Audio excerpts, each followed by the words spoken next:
guys had spent most of this post-Olympic break time playing these games where you didn't let it get close at the end. This kind of felt maybe more like the first half to some regard in that way, but a win is a win, and to pull it out and keep this roll going, just what does that say about this team right now?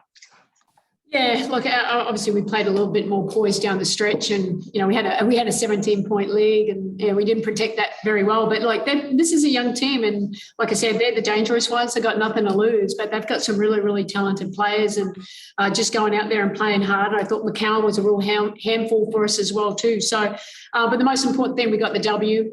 And we had to find a way. It wasn't always pretty, but sometimes you have to win a little bit ugly, and we got it done.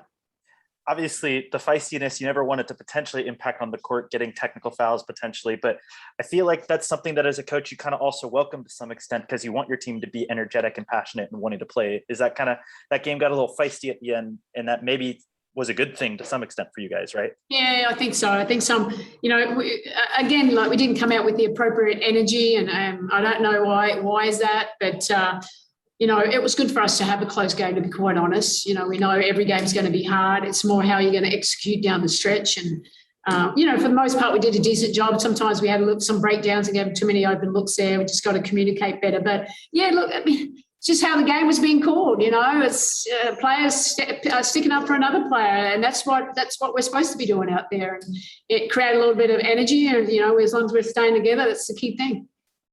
Obviously, Diana, that last 90 seconds is like the pure Diana experience distilled down, with clutch shots, drawing fouls, getting hurt. And obviously, I'm sure that scared the daylights out of you, drawing a technical foul. Just kind of when she went down, you raced out there as a coach. What is the fear, I guess, when that happens, when you see that from her?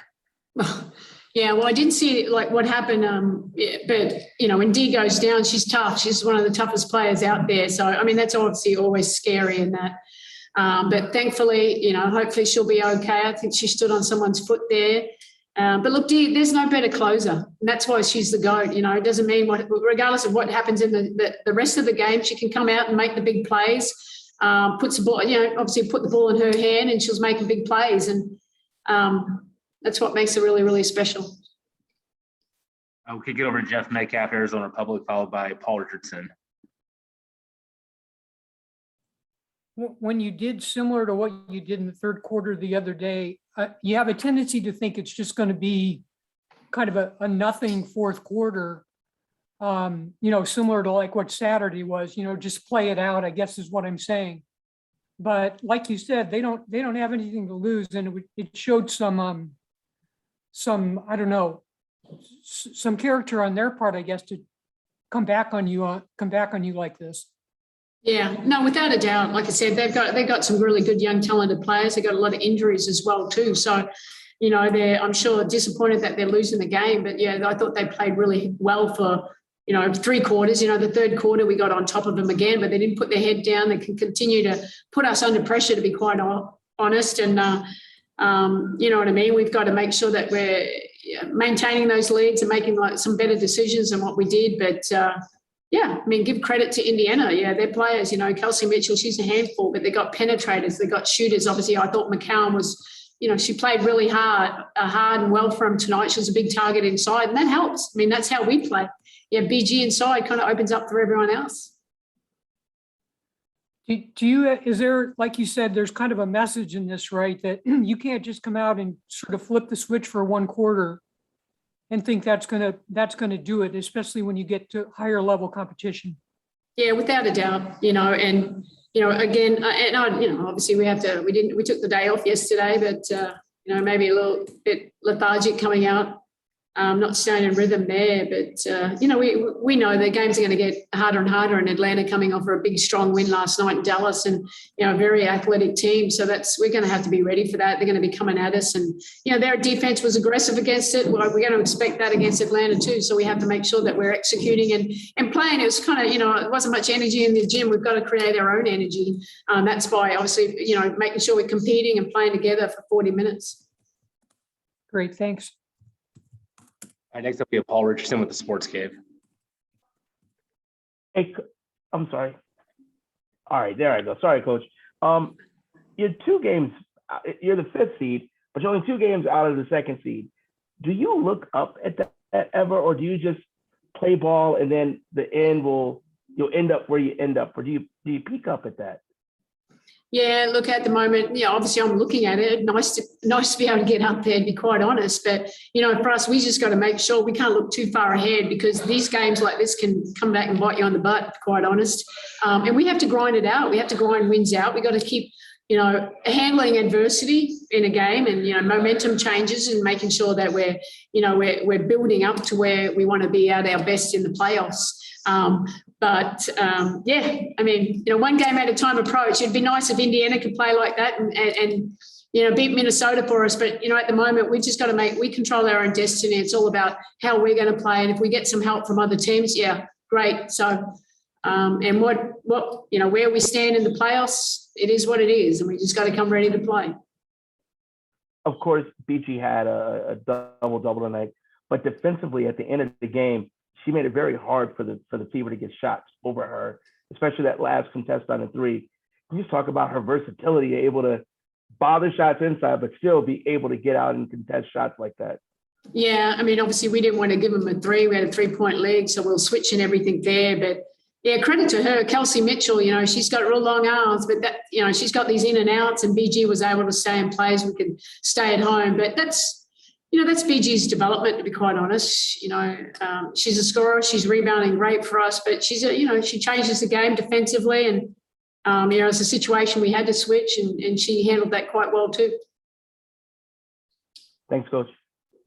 We have time for one final question. Next up is Alex Simon.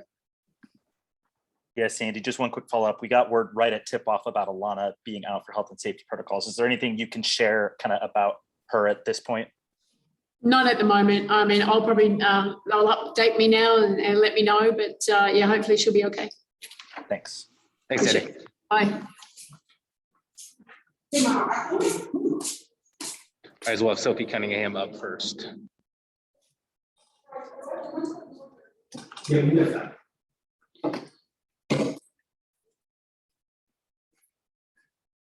Hold on. Okay, guys, we'll go ahead and get started here with Sophie. Same as always, if you do have a question, go ahead and hit the raise hand feature. We'll get you unmuted and called on. We'll start here with Paul Richardson with the Sports Cave.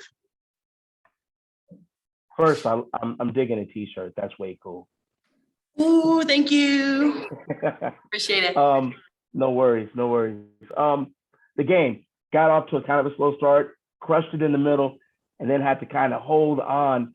Can you talk about the ebb and flow of that game for me?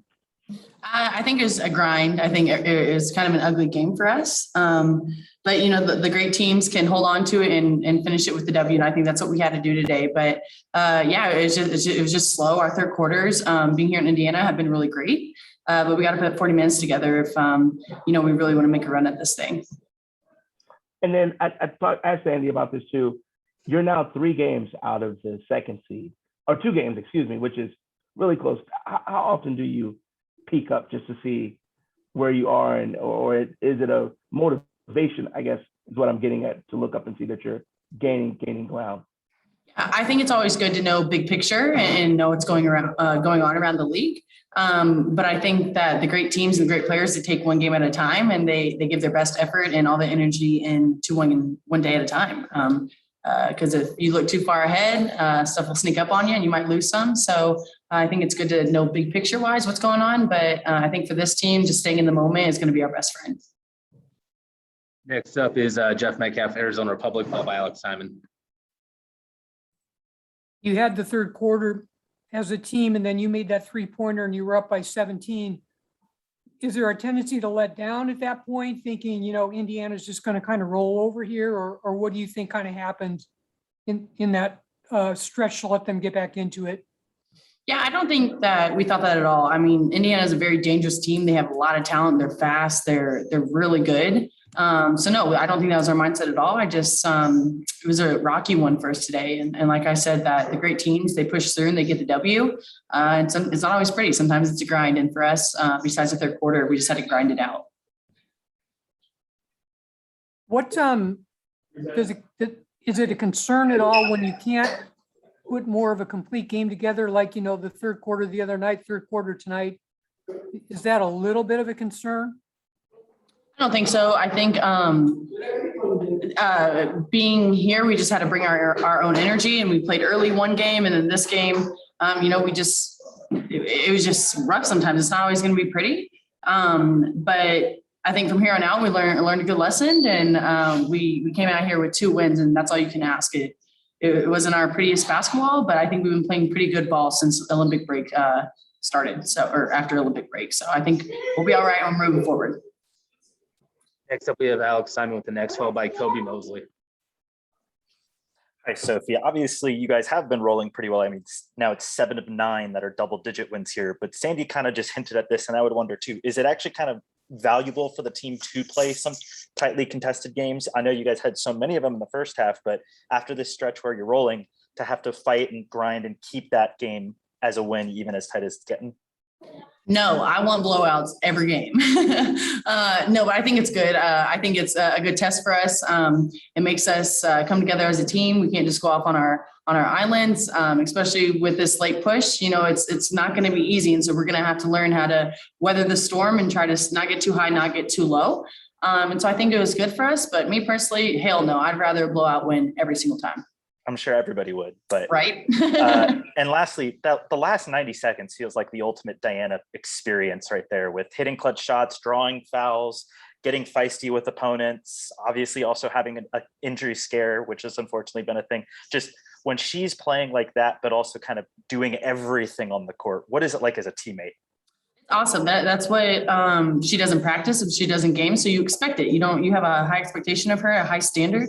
And for us, it's awesome to watch. I'm over there just eating popcorn on the sideline. I'm like, come on, do something cool. I want to see something. But we talk a lot of trash to her, and that gets her motivated. So I would like to shout out Shay for making her go. All right, our final question will come from Kobe Mosley. Hi, Sophie. So my question for you is, I saw a couple of times where you were in the block battling Tierra McCowan, and you went to the ground a few times. So I was wanting to see what is that experience like battling a talented big like McCowan? I mean, I played her all through college, and so I know what she does. I know what she is good at, and sometimes she's a big girl. She just blocks shots. It's just like what BG does. She's a big girl. She knows how to block shots, and sorry, my teammate's annoying. But no, she's a great player. She's a big girl, very talented, and so all props to her. Thanks for the time, Sophie. All right, thank you guys.